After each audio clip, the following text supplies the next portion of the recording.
Hey brother, it's Dan with Good Guys to Great Men. Thanks again for watching today. I wanted to talk very briefly about the subject of self-esteem versus self-respect, because I think there's a really important distinction that we don't often get.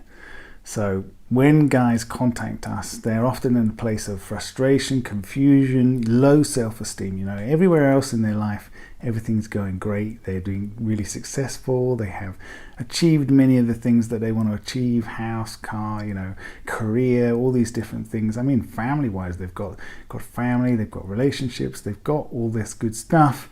But then maybe there's part of it that's not going so well. Maybe it's to do with communication. Maybe it's to do with, connection or affection. Maybe it's to do with sex. All these different things. Something is breaking down in the relationship, and it's a really important thing for them. And so it's really high on their agenda, but they don't have the skills to deal with it, or they've not been around somebody who's shown them how to lead in this kind of environment.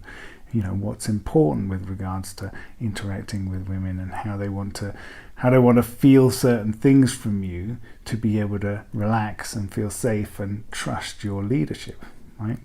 So in this situation, when we're talking about self-esteem and self-respect, self-esteem often comes from the way we see ourselves through someone else, or through achievements. So through these measures that have been given to us by other people, that's where we get our measurement of self-esteem from. I feel good about myself because of this, and this.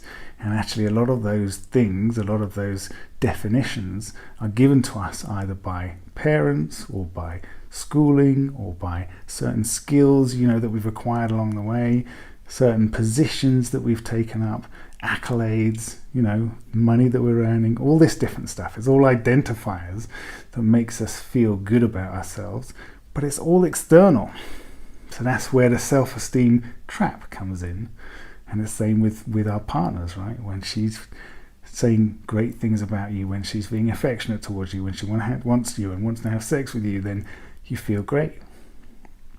Self-respect, on the other hand, self-respect is a much deeper thing. Self-respect has to come from something that you've chosen for yourself, right? So this might mean that you make a choice, make a decision because something's right, rather than because it's going to get you something, right? So this might mean that you make a decision that loses you money, that loses you a position change, that loses you an increase in salary, or an accolade, or some kind of achievement. But you make that decision because it aligns with your values, because it aligns with who you say you are. And every time you do that, self-respect changes. You feel good about yourself. You're holding yourself to a certain standard. You're holding yourself to something that is really important to you. So self-respect is why I say self-respect is the foundation of confidence.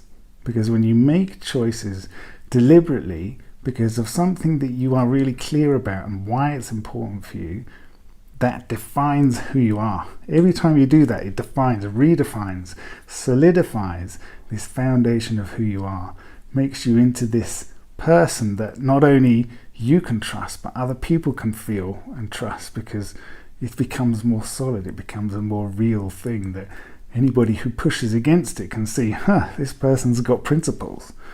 This person makes decisions for reasons that are his own. And that's a very trustable thing. That's a very safe thing. That is something that somebody wants to be around and open up towards, and be vulnerable with, and be affectionate with, and be led by. And then there's lots of fun that comes from that situation. So that's what I wanted to give you today, guys.